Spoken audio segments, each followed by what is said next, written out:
Awareness অনুষ্ঠান, বিভিন্ন participation আমি করেছি।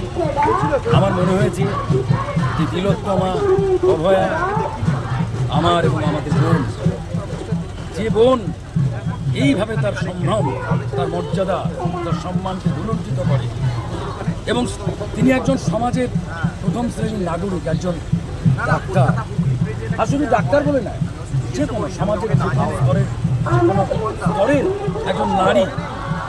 যখন নারী কোনো জায়গায়, কোনো রাজ্যে, কোনো দেশে ভুলুণ্ঠিত হয়, জানতে হবে সেই রাজ্য বা দেশের অশনি সংকেত।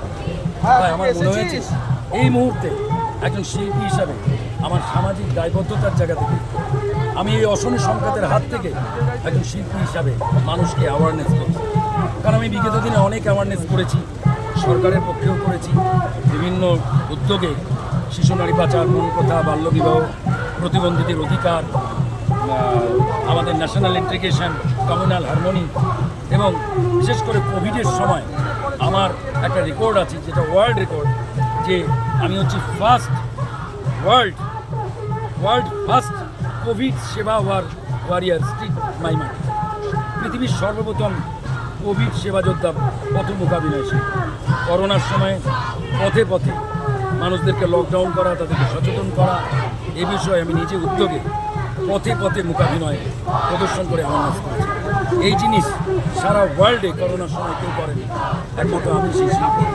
আজকে আমার মনে হয়েছে আমার রাজ্যে আমার বোন তিলোত্তমা অভয়া, তার যে সম্মান করেছে, তাকে যে নৃশংস হত্যাকাণ্ড করেছে, এ বিষয়ে আমার হৃদয় যেন শান্তি পাচ্ছে না। আমি চাইছি এর প্রতিকারক, এর সঠিক তদন্ত হোক, এর সঠিক বিচার হোক। তাই জুনিয়র ডাক্তারদের যে একটা আন্দোলন, আজকে তারা দীর্ঘ সময় ধরে বিভিন্ন স্তরে স্তরে তাদের আন্দোলন করছে। আমি আশা করব তাদের আন্দোলন সাকসেস হবে, তারা তাদের ভিক্টি অবশ্যই পাবে, তারা উই শ্যাল ওভারকাম, তারা জয় করবে, তারা তাদের যে অনেস্ট যে মুভমেন্ট, যেটা আজ পর্যন্ত হয়নি, কেন হচ্ছে, কেন তারা এইভাবে পথে বসে বসে আছে, এটা আমাদের লজ্জা। তাই আজকে আমার মনে হয় সরকারের কাছে আমি অনুরোধ জানাবো, স্বয়ং রাষ্ট্রপতির কাছে অনুরোধ জানাবো, স্বয়ং প্রধানমন্ত্রীর কাছে অনুরোধ জানাবো, স্বয়ং কেন্দ্র সরকারের কাছে অনুরোধ জানাবো, please please you may see it, please এটাকে আপনি দেখুন, অবজার্ভ করুন, এই বিষয়ে একটা সিদ্ধান্ত গ্রহণ করুন এবং একটা সঠিক বিচার তদন্ত করে একটা নির্দিষ্ট জায়গায় আমাদের সাধারণ মানুষের হৃদয়কে শান্ত করুন। আবার আমরা সুন্দর করে কাজ করব, তবেই হবে আমাদের সেই উৎসব। এই বিচার যতক্ষণ না হবে আমরা উৎসবে অংশগ্রহণ করতে পারছি না। এই উৎসব তো আমার বোনেরও উৎসব, এই উৎসব আমার বোনের সেই মা বাবার উৎসব, এই উৎসব আমার বোনের প্রতিবেশীর উৎসব, এই উৎসব প্রত্যেকটা জেলা, প্রত্যেকটা মহকুমা, প্রত্যেকটা ব্লক, রাজ্য, দেশ তথা পৃথিবী ছাড়িয়ে সবার উৎসব। তাই উৎসবে সবাই যদি পার্টিসিপেট করতে চায়, এই অন্ধকার দিকটা ঢেকে দিয়ে তার একটা সমাধানের পথ করে আলোর পথ দেখাও। আলো আমার আলো, আলো ভুবন ভরা। তাই আমরা সবাই রাজা, আমাদের এই রাজার রাজত্বে নইলে মোদের রাজার সঙ্গে মিলব।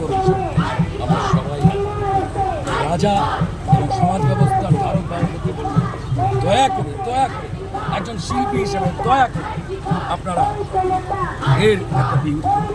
রাজ্যে অনেক দিন ধরে শিক্ষা ব্যবস্থায় একটা চরম অশান্তি। আমি নিজে এসএসসি ক্যান্ডিডেট ছিলাম 2012, আমার যোগ্য চাকরিটা আমি পাইনি। আমি এমপ্লয়মেন্ট ক্যান্ডিডেট, আমি স্কুল সার্ভিস কমিশনে টেট কোয়ালিফাইড করে, ওয়ার্ক এডুকেশন রিটেন কোয়ালিফাইড করে, ভাইভা কমপ্লিট করে আমি 339 করেছিলাম। কিন্তু এমপ্লয়মেন্ট মানে হচ্ছে 1:1, চাকরি আমার হবেই, আমি চাকরিটা পাইনি। এটাও বলবো সরকারের এক ধরনের ব্যর্থতা। আমি ইন্টারভিউ দিলাম, ইন্টারভিউতে সবাই বলল আপনার মতন একটা রাজ্যপাল পুরস্কার প্রাপ্ত একজন থিয়েটার মোকাবিলায় শিল্পী যদি ওয়ার্ক এডুকেশন টিচার হন, তাহলে আমাদের স্কুলের ছাত্রছাত্রীরা উপকৃত হবে। তারা বললেন, দেখা গেল আমার চাকরি হলো না। আজও আমাদের মামলা চলছে, সুপ্রিম কোর্টে চলছে, হাইকোর্টে চলছে, কোনো বিচার নেই। খাদ্যের এত দাম, এত পেঁয়াজ 70 টাকা 80 টাকা, আলুর দাম এক অরাজকতার অবস্থা।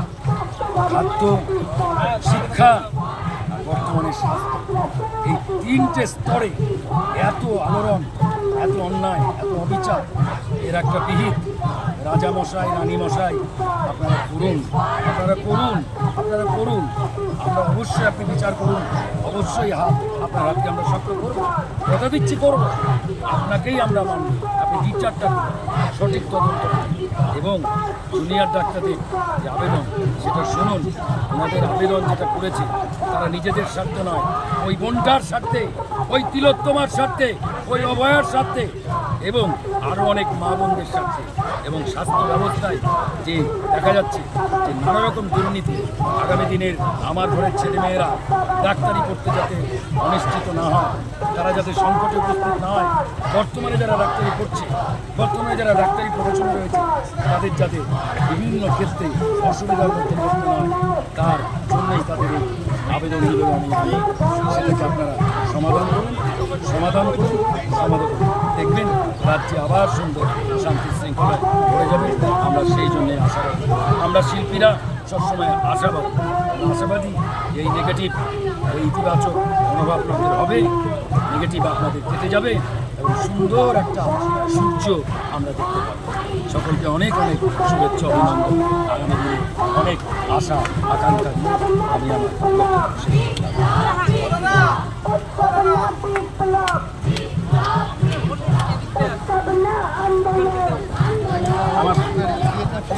করলাম।